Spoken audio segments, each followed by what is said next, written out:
5 aturan taman indoor ala Jepang. Bikin rumah nyaman bersih rapi. Sebelumnya pastikan klik tombol subscribe, share, dan like ya, agar channel ini bisa lebih berkembang, membagikan manfaat lebih banyak.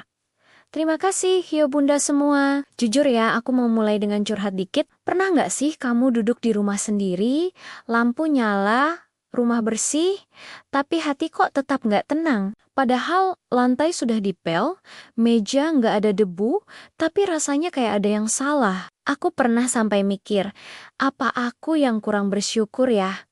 Atau jangan-jangan aku cuma capek hidup? Sampai suatu hari, aku sadar satu hal kecil tapi nusuk. Rumah itu bukan cuma soal bersih atau kotor, tapi soal bagaimana ruang itu ngobrol sama pikiran kita. Dan dari situ aku mulai tertarik sama cara orang Jepang menata rumah, khususnya taman indoor. Hari ini, aku nggak mau ngajarin kamu gaya desain yang ribet atau mahal. Aku cuma mau cerita, kayak ngobrol sama temen tentang 5 aturan taman indoor ala Jepang yang pelan-pelan ngubah cara aku melihat rumah dan hidup.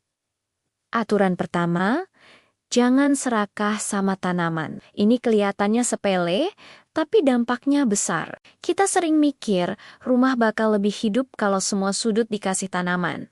Akhirnya apa? Pojok ruang tamu ada 3 pot, dekat TV ada 2, dekat jendela 1, dekat pintu 1 lagi. Niatnya bikin seger, hasilnya malah kayak toko tanaman dadakan. Orang Jepang justru sebaliknya. Mereka pilih satu tanaman yang bentuknya kuat, lalu dikasih ruang buat bernapas. Contoh realnya gini, daripada kamu taruh 5 tanaman kecil di satu rak, mending satu tanaman agak besar di sudut ruang tamu. Efeknya lebih tenang, lebih rapi, dan mata nggak capek muter-muter. Ini bukan soal jumlah, tapi soal kehadiran. Aturan kedua, tanaman harus punya alasan kenapa dia ada di situ. Bukan cuma karena lucu pas dibeli atau lagi diskon. Aku yakin kamu pernah beli tanaman karena kasihan lihat daunnya segar, terus sampai rumah bingung mau ditaruh di mana. Akhirnya ditaruh asal. Yang penting ada. Di rumah Jepang, tanaman itu fungsional. Misalnya, sudut ruang yang terlalu kaku karena tembok dan lemari dikasih satu tanaman buat melembutkan suasana. Atau ruang transisi dari ruang tamu ke dapur dikasih tanaman kecil supaya perpindahannya terasa lebih pelan. Logikanya begini deh. Tanaman itu kayak tanda baca di dalam kalimat rumah. Kalau salah tempat, bacanya jadi aneh. Aturan nomor 3, berani sama ruang kosong.